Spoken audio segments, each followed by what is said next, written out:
Hey, what's up, boys and girls? CheFPV, ATXRC Productions, Zero Ground FPV, all that stuff. Find us on Facebook, everywhere, all that. Let's get something out the way real quick. So we got a taiga-racing Iron 300. I called it a drone 300 in the unboxing like an idiot. Let's try something real quick.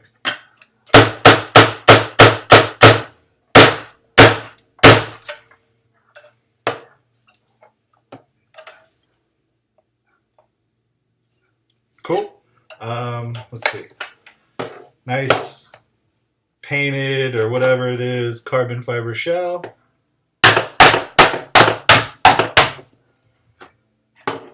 Shiny. Cool.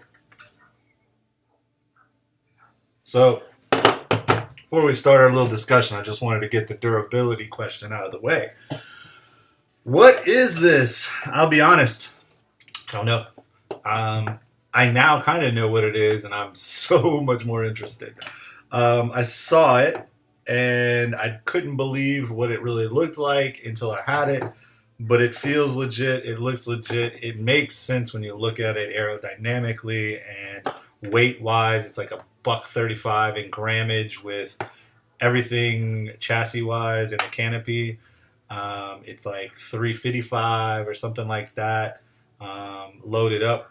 And it's like $555 or something with a battery. So it's not the lightest. It does run 2204, but pancake style, which typically means more efficient, more torque. So I find the motors actually to be adequate. Probably more at home with the 6-inch prop, which it does come with, as well as some 5s. But I like to rock my quad doll props here, 50-40s. So I had those on it. It felt stable, good, speedy.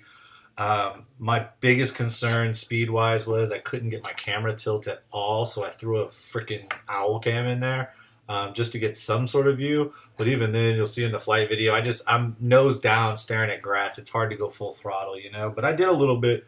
Not the fastest, but on beta flight, out the box, locked in, close.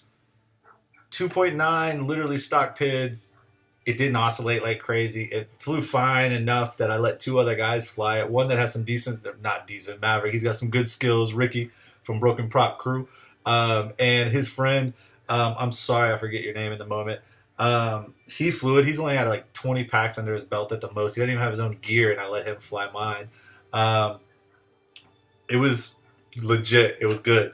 So, comes with a Naze Rev 6, Naze 32. I threw in a Mantis from Multi-Rotor Mania F3 instead for like $25. You get one of those. I'm more familiar with it than I've never used a Naze, so that's why. Again, came preloaded with Betaflight from MRM. I didn't even mess with the firmware. All I did was the PIDs. I didn't even do PIDs, I'm sorry. All I did was the receiver setup, calibrated the motors and ESCs in clean flight, went and flew it, set up my receivers, you know what I mean?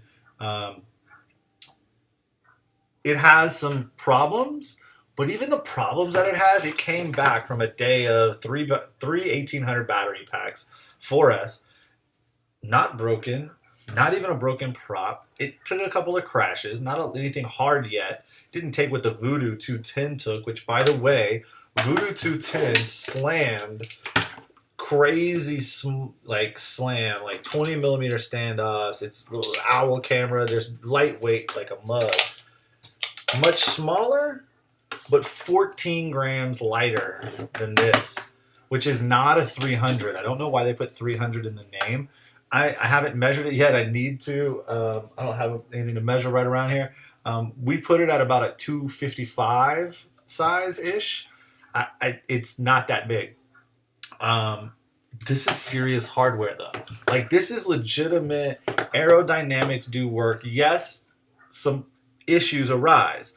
But with all the issues, there's so much good here that outweighs it, that shows you that this is really actually about performance. So I'm not the fastest, again, racer out there, but I do know that I've seen really fast guys that just all out, and I've seen guys that are fast but pick better lines and can fly better because of the machine or whatever it be. I feel like this is something that a real racer could actually use and get into. I don't know. I'm going to let some of my buddies try it, though. there's some science here. It's the canopy. At first, you're like, that's never going to stay on. It does. Now, this doesn't have the 1800 battery in it, but I do run an 1800 battery in it, and it barely fits. One of its limitations is the battery is it's not suitable really for any good 4S battery. This 1875 actually worked great for it, though. It only concern was when it's in here, this friction hold, which it locks in the nose, which it holds. Again, it's good. Like, it's legit. And then the sides have these like sharp little pin things, these little pins that stick out that go through the holes, right? So it's friction fit. The 1800 fits in there, but it's such a tight fit that it fits barely and perfect, and it might be stable, but I wasn't comfortable doing that the whole flight. So instead what I did, real simple,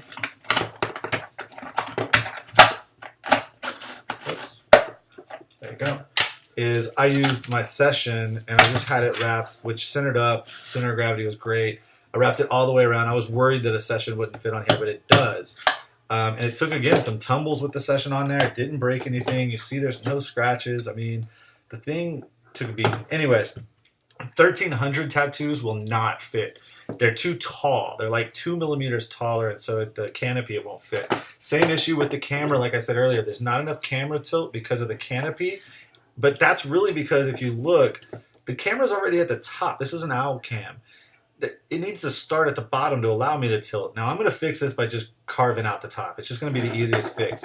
But they need to make a new version of this with a drop plate in the front. So the camera, instead of sitting on the top battery plate, would fit on like a drop plate a little lower, and then the lens would start at the bottom and be able to be tilted.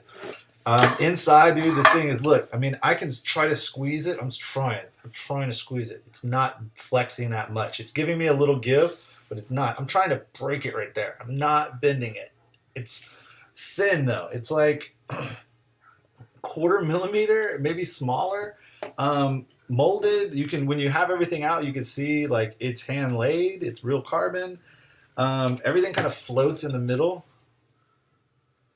It's on this, like, the board I have hard mounted. It's supposed to have these little dampeners, but they didn't work for the PDB that I used. I used a Maytech Mini PDB just because I really liked it and it's really clean. But I repositioned where the hardware was supposed to be. So the little floating, I didn't need it dampened. This hard mounted is great. So I just hard mounted it. It fit fine where it's supposed to. PDB's underneath it. RX up front. ESCs come into the arms and kind of out. And then I just have them double-sided taped to the edge up underneath the lip there.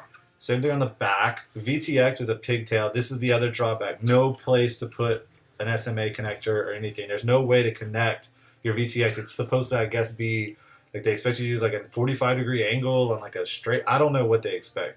But I use pigtails, so I just zip tied it to that little, it had this little hole thing there. So we'll see how long that lasts, right? That's going to crack eventually, I'm sure. But besides that, aluminum, CNC milled parts. It's literally a battery tray, 2 aluminum brackets, and these 2 little thin, like half inch thin bracket or struts that everything sits on. So other than that, that's it. It's there. It's got problems, and they need to redesign a few things. But the interesting thing is, these guys talk about wanting to be a racer, and I think they're getting there. I think this is legit. I think with a few, I know I said legit 30 times. Somebody's out there drinking to it or something and making fun of me, whatever. If you can just perfect a few little things, I don't even care about durability at this point. It survived a day of 4 packs with a couple of, noobs like me on the stick. But, everybody talks about durability, but racing isn't about durability. We all know that. That's why toothpick frames are coming out. If this can be aerodynamically sound and be fast, I think there's room for it. It's very nice. Thank you to Taiga, taiga-racing.com, taiga-racing. That's Taiga, rawr. Broken Prop Crew is going to have a video with me doing the Taiga soon. I'm going to leave you at that. Not a lot of bad. Not anything bad. Everything is fixable. It's going to be up to Taiga to fix it and show that they're really about racing and not just about consumers. Which, either way, though, man, that's a good one. It's legit. Fly safe, fly smart, fly for fun. CheFPV out. Check out. Here comes real flight. Yeah. All right, here we go. Zero Ground FPV, Broken Props crew. What? Yeah, we got the Taiga Iron 300, whatever it's called. Maiden right here, baby. Ready? We're gonna go to the empty field just in case this thing dies on me. I don't want to break it.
So the little bit of tilt I get, as soon as I hit anything, the camera starts, look, it's like tilted down.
All right.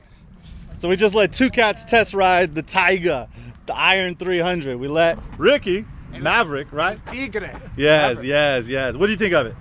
Oh man, it was smooth. It was real snappy. It was agile. It was quick.